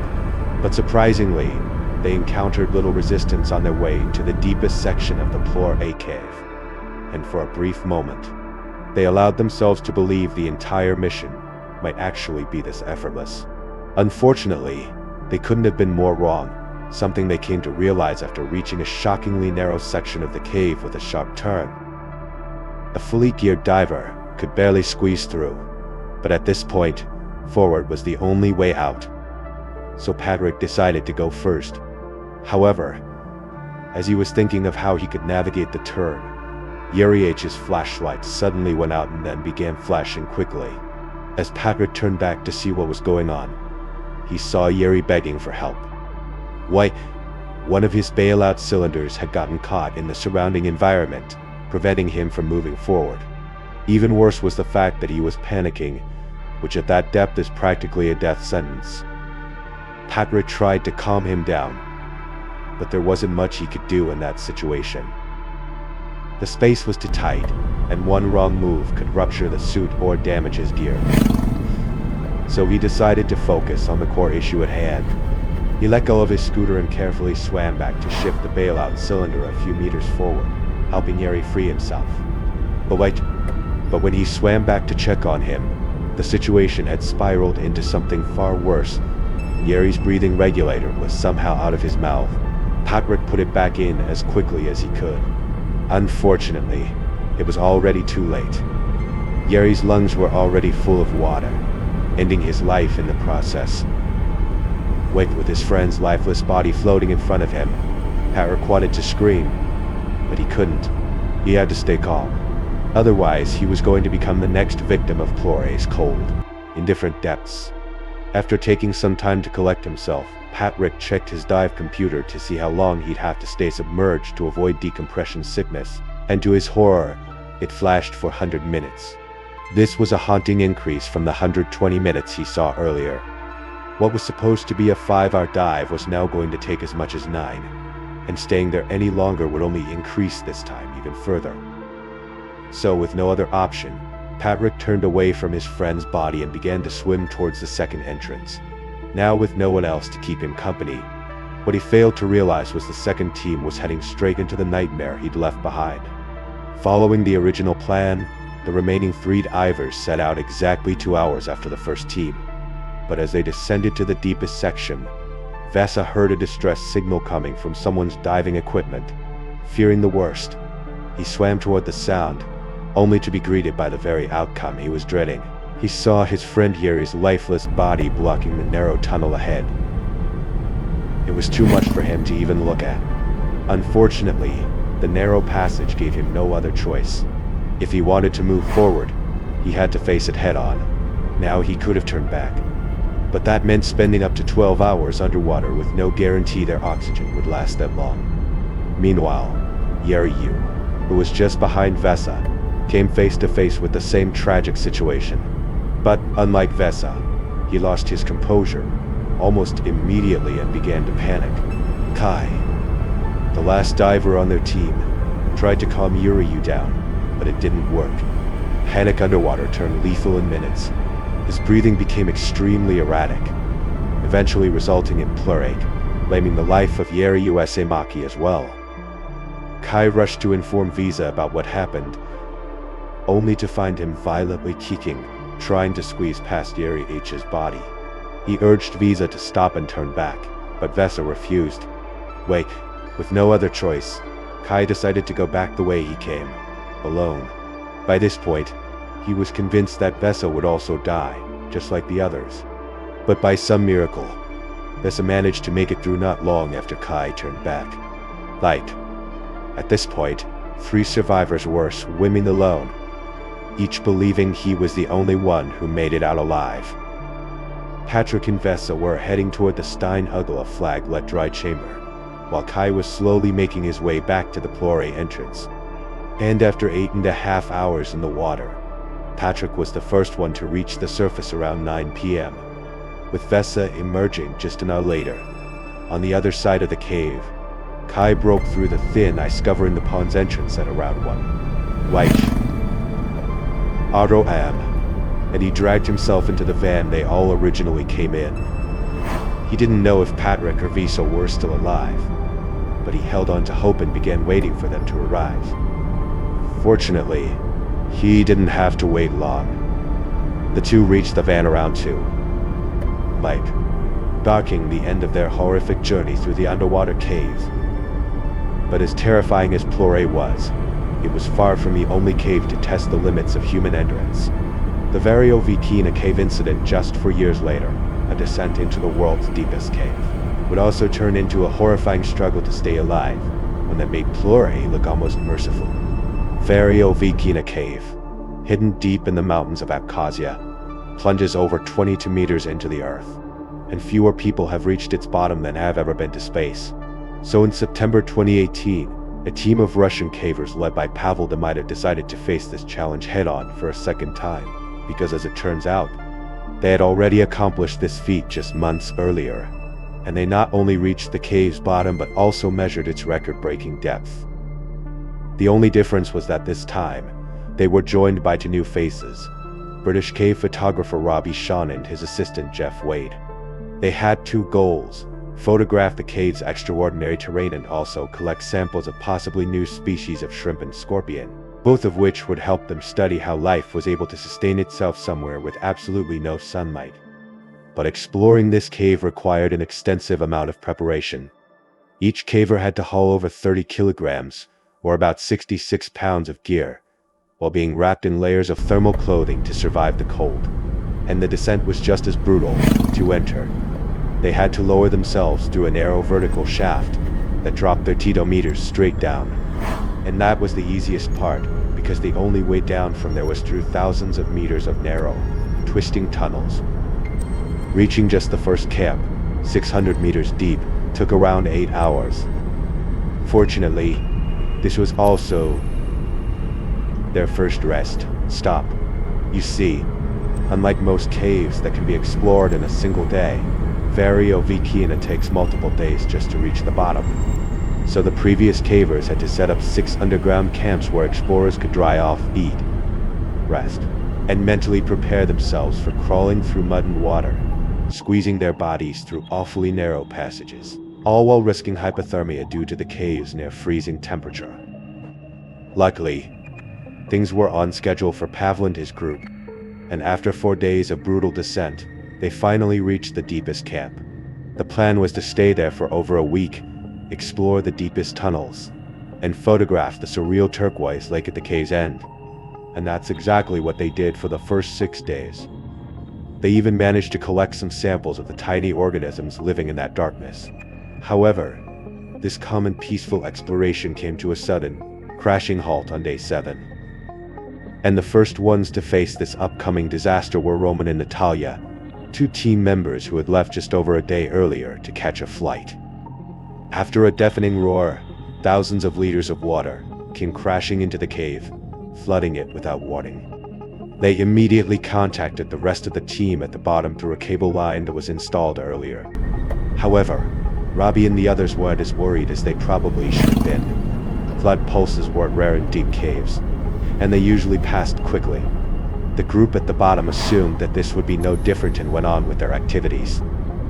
Tragically, they were dead wrong. A little while after the warning came in, water exploded from a chasm just meters from their camping spot and began filling the camp. They prayed for it to stop, but it didn't. By the time they realized the true gravity of the situation, the water level was already dangerously high. They had waited too long, and now the entire chamber was about to end up underwater. But just when it seemed all hope was lost, Robbie sprang into action and quickly suited up in his caving gear. He then clipped himself to the rope leading out of the cave and started climbing. However, this climb was going to be a lot more difficult than he'd imagined. Water was beginning to fill up the routes they took during their descent. Facing impossible odds, Robbie clenched his jaw and pushed forward, ready to take on whatever lay ahead. The water pressure was strong enough to make it a struggle, just to breathe, but he endured. He knew that he was in the lead, and if he failed here, everyone behind him might get trapped. After hours of struggle, he finally reached a relatively dry section of the cave, where the water had diverted down a different path. He also found an anchor point, and for the first time in what likely felt like an eternity, he was able to get some rest. He was also able to breathe a sigh of relief when just a few minutes later, Wade appeared there as well. Turns out he'd been following just behind Robbie the entire time. However, while they were relieved to see each other alive, neither had any idea if the Russians had made it out. In any case, there was no time to wait. The water level was still rising, and if they waited for the rest of the group, they'd be trapped again. After several more hours of a slow and excruciatingly difficult climb through near freezing water, Robbie and Wade managed to reach the camp at 19 meters deep. Then, 15 minutes later, they saw headlights flicker in the distance, and to their surprise, the remaining 5 Russian cavers emerged from the darkness. They all had barely made it through as well. However, this was no time for happy reunions. Fortunately, after 20 long hours in the camp, they noticed the water starting to recede. This was the signal. They needed to ascend their climb and finally reach the surface. After 4 more days of walking and climbing, they had survived the impossible, escaping from a cave that could have just as easily become their tomb.